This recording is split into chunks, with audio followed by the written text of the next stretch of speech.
I'm really happy to be moderating such a great panel with this great panelists and being part of the government, industry, and academia hub or summit. And we will be reflecting how these three pillars are making the journey of the economy, are making helping each other for a better future. So, starting with the great panelists, let's start with Dr. Grease. Can you tell us more who is Grease and what you do in CERT? Very well. Thank you very much, Mohammed. I'm Dr. Grace Thompson. I work with CERT. CERT is a Center of Excellence for Applied Research and Training. We are the investment and training arm of the HCT. HCT is a Higher Colleges of Technology. It's the largest federal higher education institution in the UAE. My role in CERT is to support the executive team and the C-level team in large projects with the industry and with the government. Most of the projects have to do with capacity building and policy development. Thank you. Mr. Mark, a director at the same in a kind Yes. of HDC CERT. Who is Mark and what do you do in CERT? Thank you very much. So I lead corporate development and strategic partnerships as well. So as Dr. Grace mentioned, my role there is to empower the ecosystem itself with the proper, most relevant partnerships possible so that we can enable the very good ecosystem that we've been building in the past 5-10 years, and we'll be discussing it a bit more throughout this panel. So we'll leave a bit the details later on. It will definitely show For throughout. sure, yeah. Thank you for having me today. You're welcome. Janali, Unity. Everyone is here asking what is Unity, or they know Unity and they're coming to the panel. What you have for them? Yes. What's Unity and who's Janali? So, hi everyone, my name is Janali Patel, and I lead the Unity Centers of Excellence programs for Unity Technologies. Everyone knows Unity as the traditional game development platform, but over the last decade, we've been expanding our reach across various industries. What is Centers of Excellence? So our mission is to empower and innovate real-time 3D creation through talent development. Yeah, talents. So the talent development, and we have two experts here that are part of HCC CERT. So I will start with one of the founder of the AI Academy, and Greece. Tell us how you see the area of focuses that you would like to develop students, because you are developing talents, and now talents is between digital twinning, AI, IoT, and things are changing a lot. How you see this point? Well, I think it is very important to consider this panel today is speaking about going beyond the hype. And I think it is critical to understand that at the core of the development of a country and the core of development of technologies and adoption of technologies is talent. So investments in a country or investments in a city or in an emirate in the UAE, for example, will only happen when we can assure the investors that the talent is robust enough and there's a sustainable pipeline for that talent. So in artificial intelligence, this is particularly important, and to consider that it's not only the technical knowledge on AI technologies, but it's also the ethical aspect of management of AI. We will go to this later, the ethics in AI. But let's jump with Mark. So Mark, coming also from an educational sector, how do you see the AI and the digital transformation important to empower our students, to empower our talents, to make them up to date in the learning experience? How do you see this? Excellent. Thank you for the question. Definitely, that's a very hot topic nowadays. The angles that we can tackle these topics are many. Maybe just starting from the education side of things, and we can maybe talk a little bit more from the training and skilling part for the workforce later on. We have been able to use and leverage AI for more personalized learning. We've also been using AI to highlight and tackle student at risk at an earlier stage rather than waiting for the let's say, bad result to show later on. So those are two simple angles that we're looking at AI to leverage AI in HCT, as well as having another perspective where we're looking at incubation and utilizing AI to graduate companies. His Highness Sheikh Mohammed and His Highness bin Rashid and His Highness Sheikh Abdullah bin Zayed has dubbed HCT as the first innovative incubation centers that a university can possess, and dubbed them as a free zone a few years back, and with a very big fund. And the idea back then was graduating companies. So recently, we've been really developing our ecosystem. We've been creating partnerships all around the world so that we can really dive into more of companies that are deep tech, that are applied, that uses applied technology as well, and leverages the great ecosystem that UAE promotes from the funding side and the regulatory side as well. And we have an expert here with Dr. Grace, definitely will be delving into this more. So this all gives us a platform to be able to give the students the best possible scenario of either graduating a company and an entrepreneur, or graduating someone who has really taken the correct path from the academic side as well.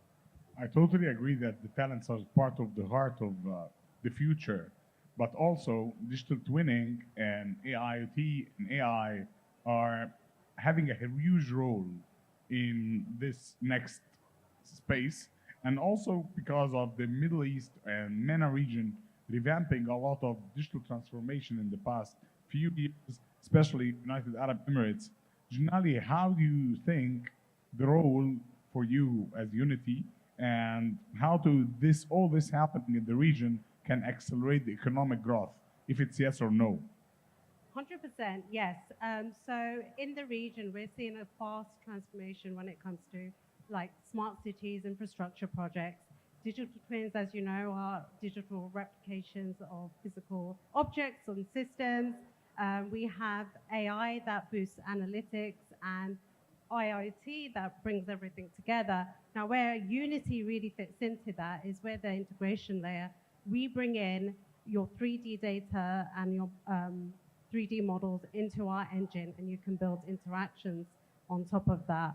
So given every time I've been to Dubai or the UAE, I always see some sort of initiative around infrastructure or a new skyscraper building. And Unity can really make things come alive through its simulation and visualization capabilities. I think Mark has something to say here. Definitely, and we've been discussing with our colleagues at Unity, because this is something that we've seen the world, best universities such as Harvard and the likes of Stanford have been using to create real-life scenarios where studying has moved on from the theory-based learning to maybe knowledge-based learning now into immersive learning, where we're really using live case scenarios, and we're using XR and haptics, for example, to be able to train doctors to be on how are they going to work within a heart surgery setting, right? You cannot take a high-stakes setting like that and let somebody try. So what we're being able to do now with our colleagues is just typically copying the scenario itself, and with the help of haptics, we're so close at completely being able to use the weight of grabbing a screw, for example, in engineering, and doing the real thing, or in fire safety, for example. So I think that this kind of immersive learning is the way to go in the future, where we're moving from the kind of dated theory learning, so to speak, into more immersive journeys where people are really doing rather than just learning themselves. I totally agree with you, but I think as this is getting really big and people are using AI a lot, I have a question about a keyword that everyone is saying now, which is the trustworthy AI and the ethics beside this, because they are building the great platforms. He have the talent, and the policies have another thing. I would like to hear, as you are working these policies of the AI, to know more and let our audience know more about what is trustworthy AI. Thank you for that question. So, as we all know, the UAE government has been a pioneer and a leader in the region and around the world in adhering to global standards for ethical AI. In 2022, the UAE issued 8 important principles that guide the work of all the technical teams in AI, and not only the technical teams, but also non-technical teams. So every AI technology development should meet certain criteria to make it trustworthy. Trustworthy means that has the characteristics for the end user to trust the outcomes of that system, to trust the conclusions that can be reached with a system. And that can only happen when we apply concepts such as fairness to make sure that the systems are non-biased, not only non-operationally biased, they shouldn't be operationally biased, but non-operationally biased, that systems are transparent, meaning that we are able to demonstrate the provenance of the data that is infused in the systems. The systems are explainable, and perhaps that's one of the main challenges, because as many of the technical teams may relay, there is this myth that AI technologies are black boxes, and that it doesn't have to be that way. AI systems should be explainable. And one very important principle there of the 8 that were issued by the UAE government is it has to have a human in the loop. So systems that are automated systems that do not have a person overseeing the inputs to the system, the processing of the systems, and the outcomes of the systems are set to fail. And the trustworthiness of that system will come with the application of these 8 principles. And that is part of what we do at the AI Academy. So we train not only the students, but we train mainly employees in the private and the public sector. I will come back to the training because Mark would like to add, but I need to jump with Janali on another challenges. So I would like to ask you, do you think their companies have some challenges in working in digital twinning, and especially in smart cities and infrastructure, and how Unity can support this SMEs, companies, startups, and a lot about startups in digital twinning, how Unity and what's the role? So we need to hear the challenges, and you need to know how Unity can help. Thank you. So one of the major challenges that organizations face when building digital twins is pulling in data from different sources. And from a technical perspective, that's where Unity as a platform is excelling. We have tools like Pixies, which help bring the 3D models into our platform. Now, how is Unity enabling this? So centers of excellence, we need to get the skills into people's hands. And you've got to start somewhere with your digital transformation journey.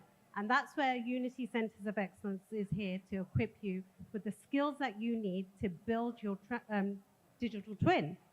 Our Centers of Excellence includes various products and services, not just the platform itself, but also a very rich catalog of education and training to help you get started on your digital twin journey.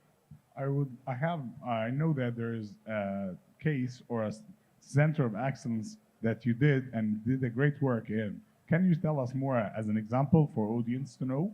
Sure. So one of our flagship centers of excellence is actually based here in the UAE. It's our partnership with AD Gaming in Abu Dhabi.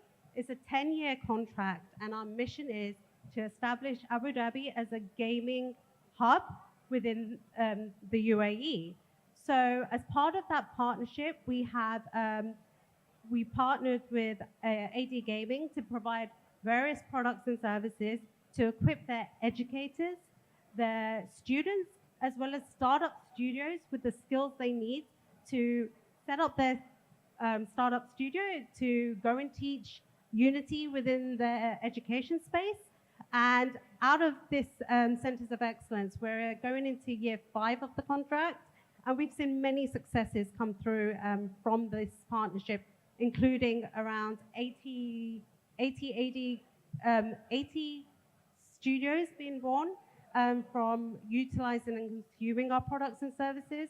One of them being Cash Call Games, who launched their game this year on Steam and have won quite a few awards. And on the education side of things, we've had around 600 students trained in Unity and around 50 educators. Interesting. So this is a real success. I know Mark needs to jump here. You have a lot because you are between the students, Definitely. university curriculums. Yeah, go ahead. Now, just to add up to what my colleague Jinali said, we are living in a country where the ecosystem allows you to really thrive. And being now in an event where it's the biggest forum of startups, you need to know that there is always an initiative or a fund or a door that you can knock on in UAE if you do have a very smart idea, if you have a value proposition or an offering that is really impactful and that can see light, there is always a way to get it through in UAE.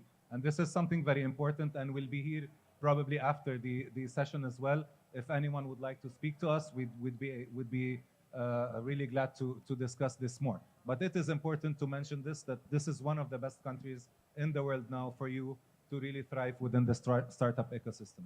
I second this, and I totally agree. So moving to Greece, talking about startups, talking about opportunities. I know that CERT have a kind of an incubator that can help startups and youth. Can you let us know how it works and how this incubator can get us the best AI startups in the near future? Yeah, so the Higher Colleges of Technology has been, as Mark mentioned before, is a designated zone of innovation in Dubai. So we have an incubation center that incubates businesses that are created by UAE national students. And the main focus of those innovations are elements of digital transformation. So that's one way in which we support the startups of UAE nationals. The second way in which we do this is through the triple helix agreements between government, industry, and us as academia. The government sector, both locally and the federal government, is very interested in starting initiatives or creating business cases in areas of AI. But they need the talent and they need the support. So from the academia side, CERT and HCT provide that talent and that support. The government provides the initiatives, and the industry provides the third leg of this cooperation, this triple helix cooperation. Interesting. Janali, I know that Unity it's an international, so we have a great case in digital twinning. Tell us more about it internationally and how you see this. The Middle East be the next place for this? Sure. So an example I can give when it comes to digital twinning is we have a great use case in Vancouver Airport in Canada, where they partnered with Unity to build a digital twin of their airfield to establish and improve things like operations and passenger traffic, etc., and safety measures, etc. So they used Unity to bring in, to build their digital twin model. And it was very successful, and they saw lots of efficiencies be successful from that. Interesting. Hope we see it very soon here, right? Yes, definitely. With the new airport being built, I hear as well. Yeah, great. Mark, again for the talent, the curriculum back in days, I'm not that old, guys, but back in days, I believe that the curriculum didn't change a lot. And we were facing a lot of problems solving homeworks and solving exams and assignments. How you are adapting your curriculum with this very rapid change in AI, and how we see the future in this? Two-faceted question here. From the side of creating questions and question banks, AI now and this is an angle that we don't see a lot, but actually AI being an enabler to the faculty themselves to create more time to mentor and teach rather than do their administrative part of things, I think is something that we're not speaking a lot about.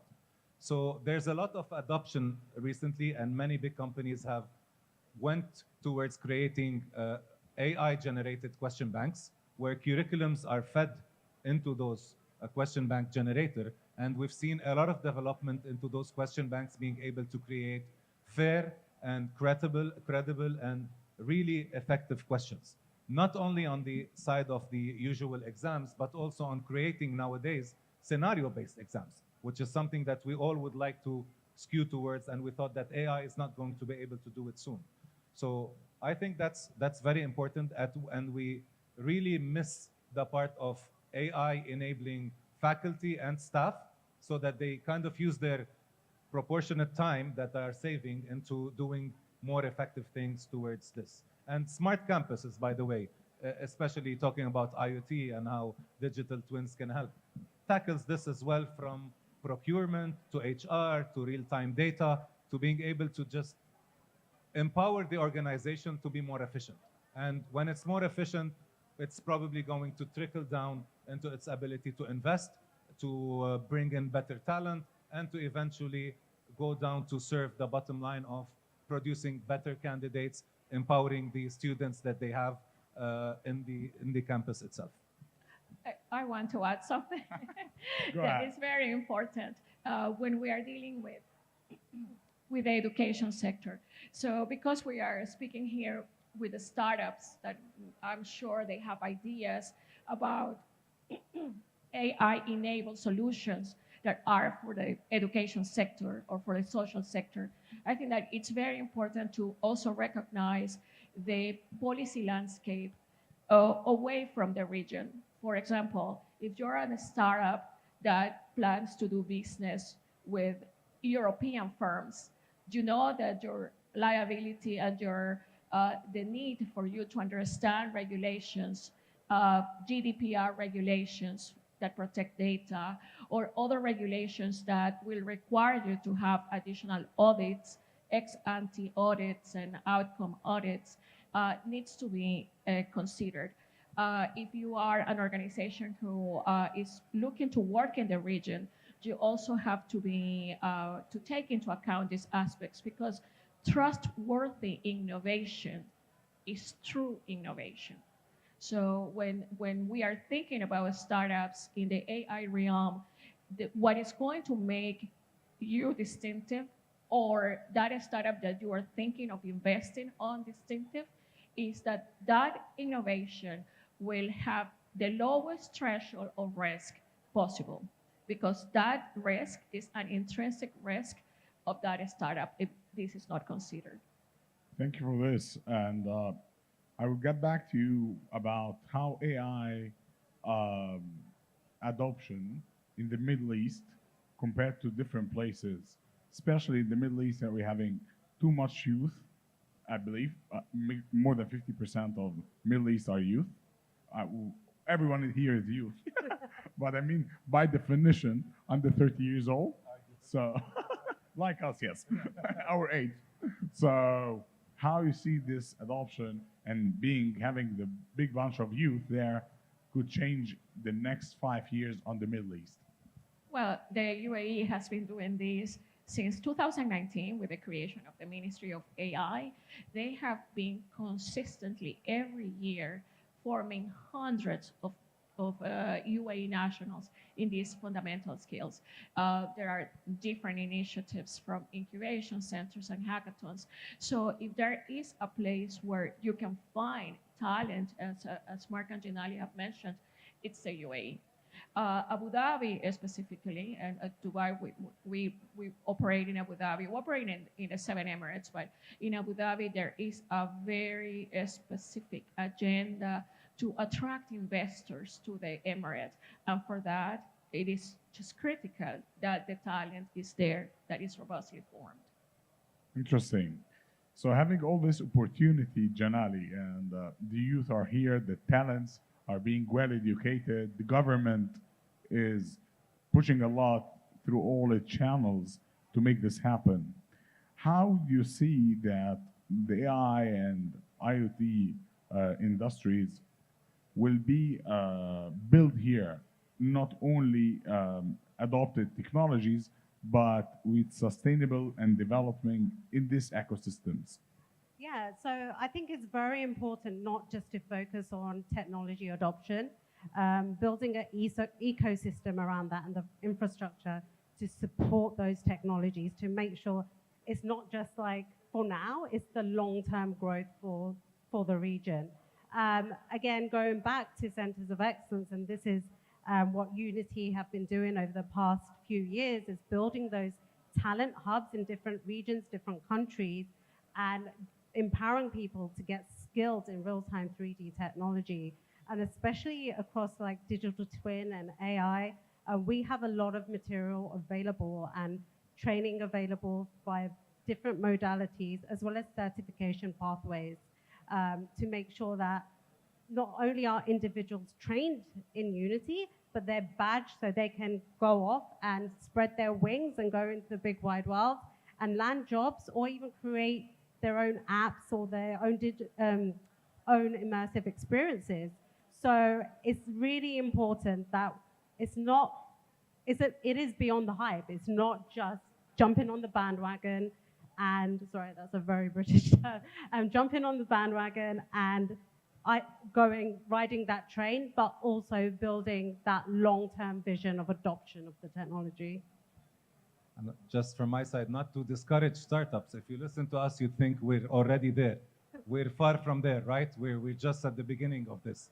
So whether we're talking about personalized learning, we're talking about identifying students at risk, creating companies that are able to generate question banks and maybe develop scenarios for full curriculums, we'll leave this to Unity, but the other part you can maybe tackle. So again, whatever we're saying now are pain points that are being solved, but are also opportunities for young startups to really tap in more and just get on the hype, as we're saying now. Because it is still, let's not call it early days, but it's the proper, I think, it's the correct time for people to jump on the bandwagon, as we say, and really do something innovative and take it forward. And leapfrog, because the advantage of being in this region is that you have the support, but you can leapfrog, so you can learn from the failures of other territories and do it better.